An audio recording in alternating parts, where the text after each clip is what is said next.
So I was looking to get a place in Miami for my second wife, and I was about to get one. But then I found out, let's run the numbers. I'm a mathematician, so let's run the numbers. I put up some formulas, and I found out that effectively I'd be saving millions of dollars just by renting a furnished place that comes up the rent with utilities included. Effective, simple math. I'm gonna run the very simple math. I'm not gonna bore you with some algorithms, but simple math over here. You're renting one bedroom apartment in the location, in the area we want to rent. 30 years, it's 360 months, right? 30 years, 360 months. Times the rent, which we found out to be on average 3,600, something like this. Total out of pocket for 30 years to live in the same apartment, renting fully furnished, you don't pay for furnish. Probably do some upgrades here and there, very simple, minimalistic. It's $1.3 million only. Living in the same place for 30 years, it's only $1.3 million. One bedroom apartment. Ownership in the same exact apartment, one bedroom, for 30 years, including all the property taxes, closing costs, HOA fees, maintenance, all the nonsense, it will cost you close to $2.1 million. And here is where the big problem comes. You are sitting and living and owning a one bedroom apartment and you pay 2.1 million for it. You understand you cannot sell this one bedroom apartment on the market after you pay off your mortgage for 2.1 million, which means you cannot break even. We're not even talking about make money, which means you actually lost money throughout the process. And even if someone finds a better deal, you still all the potential capital gains that you could make. Let's say you bought it for 800,000, and after you pay property taxes all these years, let's say there's a crazy appreciation in Miami. Let's say total out of pocket is 2 million. Let's say you can sell it for 2.1 million. 100k gains will be taxed as well. So it's not pure profit, right? So I was about to make a very interesting mistake. What is the difference between $1.3 million and you're done? Nothing to worry about. You don't deal with HOA fees nonsense. You don't deal with maintenance. You don't deal with property taxes, which effectively are going up and will keep going up higher and higher, right? You don't deal with any of this nonsense. But let me simply explain to you. So when you look at the property, right? Most of the properties on Zillow or other websites, they have a chart representing at what point in the past the property was listed for sale, at what price the property was actually acquired, and you can see how the properties lost or gained value throughout the process. And this is very interesting because most people don't really understand how to search for these properties. Let me show you something.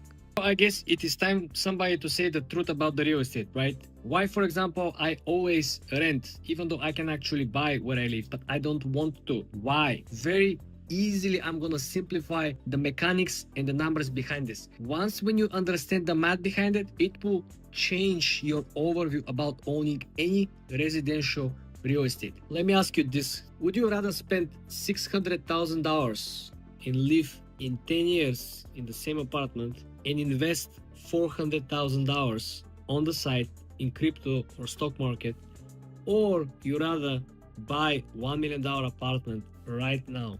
It's a very interesting question, which I believe a lot of people, the smarter ones, will spend a lot of time analyzing, trying to debate in their own mind which decision will be better for them. Some people will think that investment opportunity is risky. Anything that is not a tangible asset like the real estate you cannot feel, touch, it's unusually and it's possible to actually underperform, and it's possible to lose the money. I want you to think about this. Run the numbers for yourself.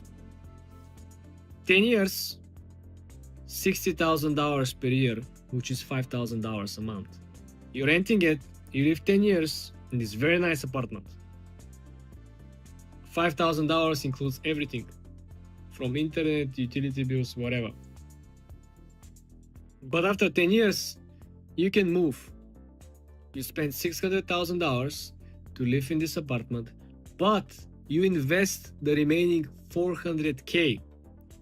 You invest the $400K and you wait these 10 years and this $400,000, hopefully the compounding year over year. Run the numbers. Even if you run the simple equation with S&P 500, 7 to 10%, this year is around, last year was around 16% on year over year, right? So you need to understand that compounding, even modest expectations, will still beat the appreciation of the apartment if you buy it today at $1 million. And a lot of people might say in the comments, well, it's not everything investment, you know, this is my main residence, right? I would, you know, be comfortable spending this money and probably losing more on the depreciation on the asset, on the stagnation of the market, on furnishing, holding cost, missed opportunity cost, not investing. A lot of people will be okay with this.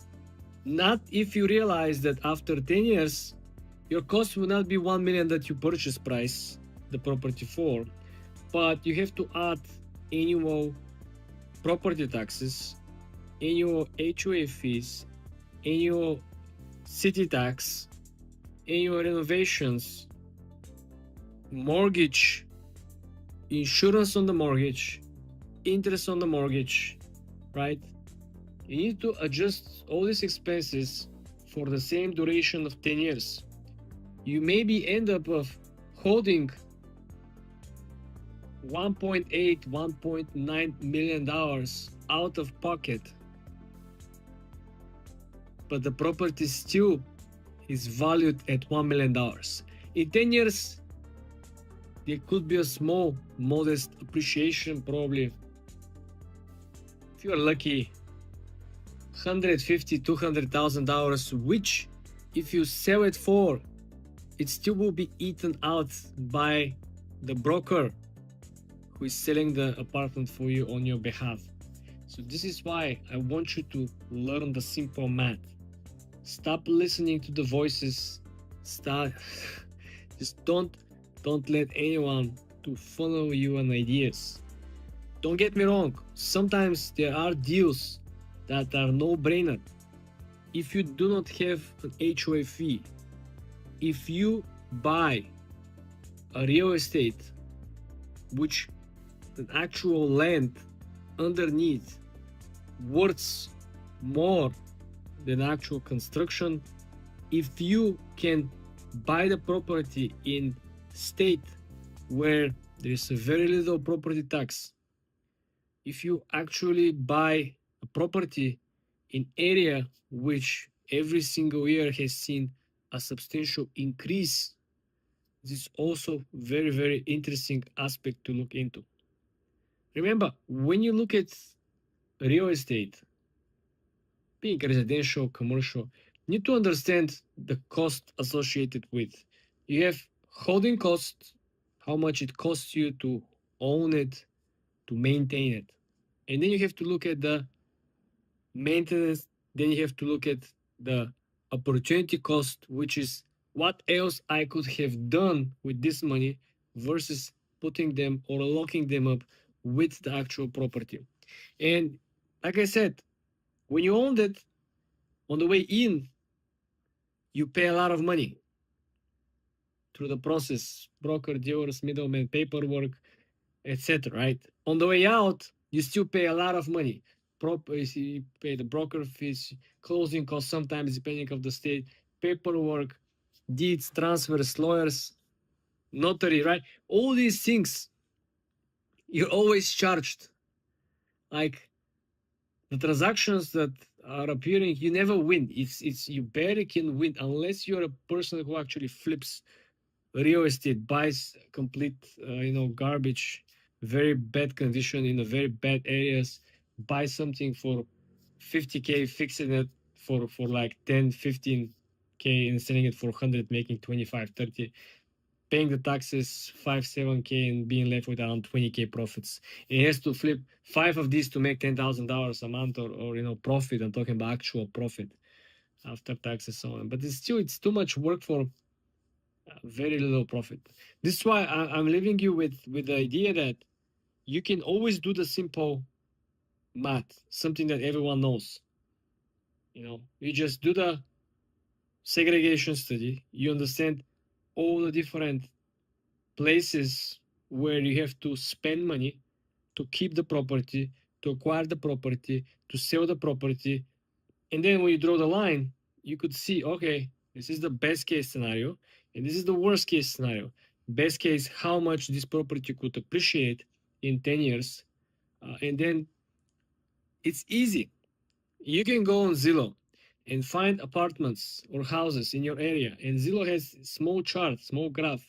It shows you this house was listed for $150,000 more in 2008. Then, after the '08 online financial crisis, the house was listed for $300,000 less. Then you can look how many years after the on the market, the house didn't see any appreciation, it was completely flat price wise. Not to mention a lot of people who bought right before the bubble bursts, they're still in red. Imagine you bought house 20 years ago and you're still on loss, you still overpaid. First of all, I want you to understand that every ownership of real estate is connected with major variable and fixed costs. Okay, first of all, let's focus on the biggest expense that is usually fixed. You have HOA fees every single month, and you have property taxes. On top of that, you got one-time big lump sum down payment. You have closing costs, you have sales tax, you have to pay the fee for the broker. Then you have furnishing. Then you have, usually if you live in the big city, you have another city tax, which is on top of that. And other cities have also luxury real estate tax, which is for properties above certain threshold. Very simply, if you're paying $1,000 a month for HOA, and if your property taxes come to be around $1,000 per month as well, this is $2,000 just going nowhere. This money are not going towards your equity. On top of these expenses, you will most likely have a mortgage, which comes with interest payments, and you have insurance on top of your mortgage. Don't forget that from time to time, you also going to spend money on renovations.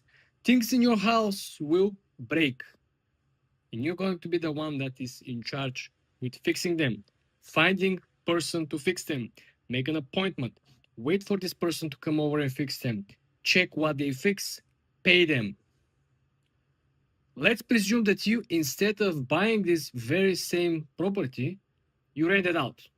Let's say you rent out this one-bedroom apartment and you could get it for $2,000 a month, which is equivalent of $1,000 HOA that you would pay if you owned it, and $1,000 property taxes per month. 1 year of these fixed expenses as an owner would be $24,000. You can live in this apartment, renting it, still paying $24,000, but basically that's all the costs associated with living in the same exact space. You will spend $100 to $300 extra probably for utilities, things that depend on you, right? Depending how you get the apartment, furnished, less furnished, more furnished. You can get IKEA and then everything deassemble after you move, and then you return everything, get your money back. There's too many things to work around with. But this is the whole expenses. You're skipping the down payment, which could be 20% of the total amount. $1 million apartment, 20% is $200,000. Down payment, closing costs, 40, 50, 60, 100,000, 140,000, 80,000, depending where you live. Sales tax, broker fee, then city tax, and probably luxury sales tax, which is for properties above certain threshold. Don't forget, when you buy it, it will be empty. You have to buy everything. $10,000, $15,000 per room for furnishing. This is usually just the small elements, not the work. Hiring somebody to actually implement and place things left and right and arrange them. In 10 years period, if you live in the same exact apartment, renting it, it will cost you $240,000. And sure, we can include every single year the rent to go up $100. For 10 years, like we mentioned, this is not going to be a game changer, right? It will be additional $1,000 for 10 years, which comes up to $241,000. This is your almost total out of pocket living in the same exact apartment. Living 10 years in the same apartment as an owner has a completely different math. Just from the interest alone, you're going to be paying off much more than $241,000 in the 10 years period. Just from the property taxes, just from the HOA fees, which every single year, don't get surprised, they also will go higher. Property taxes, they will also go higher. And don't forget that owning real estate requires maintenance. If you're renting out, if something breaks, you're gonna call the landlord. Also, you're taking very serious location risk, which means that if the neighborhood turns bad, and if you own the property, you're taking major financial loss because the property value will simply come down because the neighborhood is less desirable. And second of all, then you have to move. You have to take all your furnishing, you have to work with broker, list the property, then pay taxes on the sale. It's absolutely crazy. Crazy how many people do not do the simple math. There was an article, Wall Street Journal last week, stating based on the current data, anyone who purchased any type of real estate after 2010 currently is underwater. Everyone is losing money, lost money, and is gonna keep losing money on their real estate investment. Regardless, some people are gonna make up the case, but that's my first home, that's my only residence, etc., etc., etc. Let me work out some different numbers that will make your life even easier, and you will save even more money. Let's say you're renting out the same exact space. Let's say it's a one-bedroom apartment. It could be a studio as well. You can take a corner of the space, a quarter of the space. You can measure the square feet, and you can write off this particular part of your living space as a business expense. You're gonna buy a desk, buy a laptop, all the equipment that you need to work from home. And this designated area will be used only for work. This is how your rent effectively went down. You could do the exact same strategy if you're owning it, but there is a major difference associated with your monthly cost. And don't get me wrong, the interest payments that you're gonna be paying off for the next 30 years, at the end of the day, the very last day when you actually completely pay off your real estate, don't get surprised if the interest payments are equivalent to the original purchase price of the property. Don't get surprised if you paid $1 million purchase price and $1 million in interest. Both combined, you spend $2 million without accounting for all the property taxes that you have paid, all the HOA fees that you have paid, all the money that you spent on renovations, fixing, all the other taxes associated with your property. And remember, when you sell it one day, regardless of the appreciation, you're still gonna pay taxes on the appreciation, which again will bring your total potential upside even lower. And when you deduct this very little upside, as we all know, there is a cycle of 10 years on average in New York City where all the real estate goes bust. Every 10 years, the real estate goes bust. Then slow recovery, 10 years, goes bust, slow recovery. This is why I never understood people spending millions of dollars, which is guaranteed almost in 90% of the cases that they're going to be losing money on this. I watched Rupert Murdoch sold his penthouse in New York City for a big loss, over $10 million lost of the purchase price. We're talking about real estate, which is unique, penthouse, amazing views, close to the Empire State Building, and he couldn't get break even. Not talking about making money on this unique real estate, unique piece of real estate, Imagine if the unique piece of real estate cannot be sold at break-even price, not talking about making money. Imagine if you just have an average one-bedroom apartment somewhere in the middle of nowhere, Chinatown, Little Italy, Soho, West Village, East Village, Broadway, whatever. It's absolutely amazing. So many smart people who made tons of money, and they don't do the math, or probably they do the math. They just don't care about the holding costs with the real estate, because let's face it, real estate is a good spot to park a lot of money, but it's not a good spot for crazy appreciation. $1 million could be utilized for greater ROI, return on your investment, in many different niches, many different domains of business. Right? It's the worst. And after all, you live very free life. I pack my stuff, I move in. I want to move to someplace else, some other neighborhood. Best decision ever. I don't care. Somebody crazy moves around left, right, whatever. Pack my stuff, move in. I don't care. Imagine if you buy something, spend 9 months renovating, hire a interior designer, import all the stuff from Italy, marble, furnishing, beddings, curtains, everything, and then you get some crazy numbers, and everything is completely useless, right? Because it's unlivable conditions. Pay very close attention, do your research and due diligence, and of course, let me know. Have you already losing money on real estate?